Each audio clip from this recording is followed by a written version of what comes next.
Hello my tea drinkers. Today we have two stories, please enjoy. First story. My best friend tried to sleep with my boyfriend. Am I the A? I have been best friends with Kylie since childhood. A month ago, her boyfriend cheated on her, leaving her devastated. My boyfriend and I supported her through this tough time, spending a lot of time with her to help her feel better. We took her out to dinners, included her in our holidays, and did everything we could to cheer her up. Gradually, Kylie started to smile again and seemed happier. She decided to stay away from dating for a while, saying she couldn't trust anyone so soon, and we respected her decision. Yesterday, Kylie came over to our house. My boyfriend was stepping out to get some food, so he greeted her and invited her to stay for lunch. After he left, Kylie told me she needed to talk. She seemed awkward and hesitant. Then, out of nowhere, she asked if she could sleep with my boyfriend for one night. I was stunned and couldn't believe what I was hearing. It took a moment to gather my thoughts, and I asked her what she was talking about. Kylie explained that she felt miserable after her breakup, but my boyfriend had treated her so well, making her feel happy and wanted. She said that spending time with him had boosted her self-esteem, which had been badly damaged by her ex. She believed that sleeping with my boyfriend would help her regain her self-worth and trust in others. She even suggested it would be a great favor to her if I agreed. I stood there in shock, unable to believe what she was saying. After she finished her speech, I shouted at her to get out of my house. She tried to convince me to think about it calmly, but I was in no mood to negotiate. When I refused, she became aggressive, calling me ungrateful for not helping her after all the time she had helped me. She said I was selfish and that my boyfriend deserved better. She even threatened to take my boyfriend from me, claiming she didn't care about our relationship. After saying all this, she left. Confused and upset, I checked my messages and found that almost all our mutual friends had blocked me after hearing horrible things about me. I was sure Kylie had told them something to turn them against me. I didn't tell my boyfriend anything about it initially, feeling paranoid about what Kylie might do to damage our relationship. I knew Kylie had always been supportive, but I never imagined she would do something like this. Now, I wanted to cut her out of my life completely, but my boyfriend didn't know anything about the situation, as he considered Kylie like a sister. I wondered if I was the asshole for wanting to end our friendship. Update. Around 11:30 p.m., my boyfriend came home. I was sitting downstairs, and he asked why I had called him so urgently. I told him to sit down and then explained everything Kylie had said to me, not sparing any details. I also showed him that many of our friends had blocked me. He listened silently, looking at me in disbelief. After I finished, he hugged me tightly, and we spent some time comforting each other. He told me he couldn't believe Kylie would think or say such things. He assured me that he had never given her any reason to believe she had a chance with him and felt emotionally drained, thinking he was getting a sister's affection from her. I comforted him, and he checked his phone for any messages from Kylie but found none. He then sent her a long message expressing his disappointment in her actions and told her he never wanted to see her again. He also threatened to get a restraining order if she ever came near us. After sending the message, he blocked her on all social media. He also texted two of my friends who had blocked me, calling them out for their behavior and thanking them for removing themselves from my life. Then he blocked them too. I was happy to see him stand by me in this situation. After all this, we had dinner together and went to sleep. We haven't heard from Kylie since, and we don't want to. We are now planning our engagement and looking forward to a brighter future together. Thank you again to everyone who offered advice and support. I'm truly grateful. Life is beautiful when you have an amazing partner. Second story. My husband betrayed me to his family over our baby. My husband Owen, 39, and I, 27, have been trying to have a baby for years with no success. I suggested adoption, but Owen's family is against it, and they've influenced him to be against it as well. After 2 years of trying, I begged Owen to get a checkup to see if either of us was infertile. He was resistant at first, but eventually agreed. It turned out his sperm count was extremely low. We were both heartbroken and sought therapy.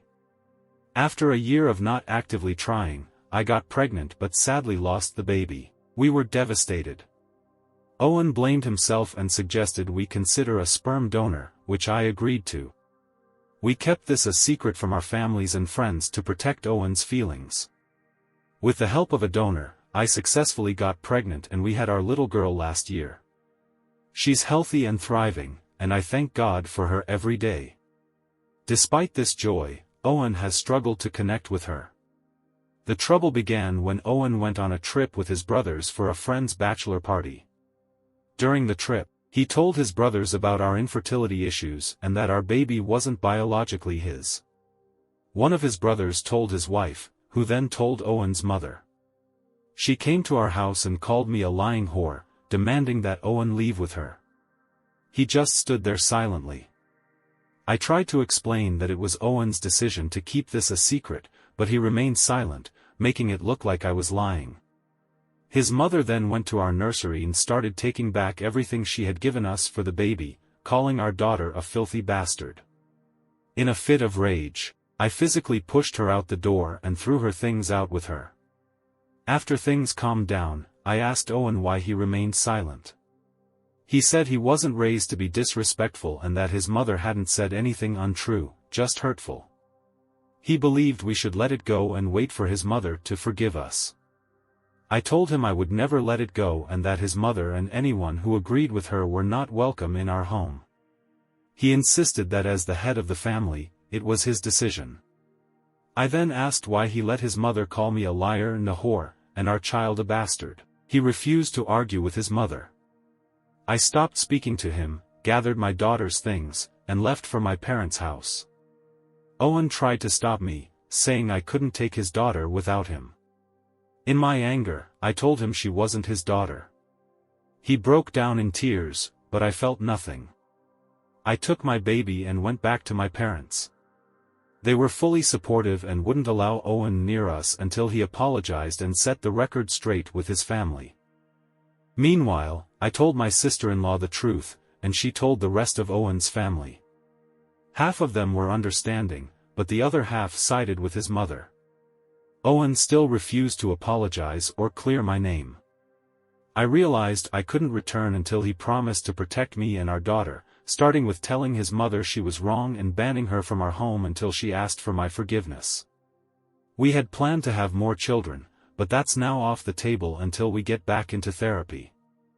Update.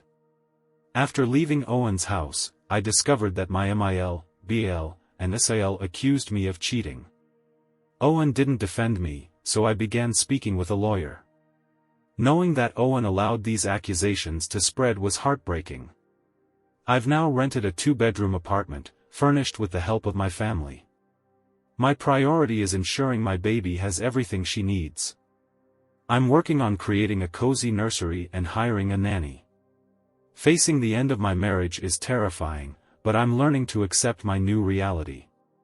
When I notified Owen about filing for divorce, he began calling and messaging non-stop, alternating between begging and threatening.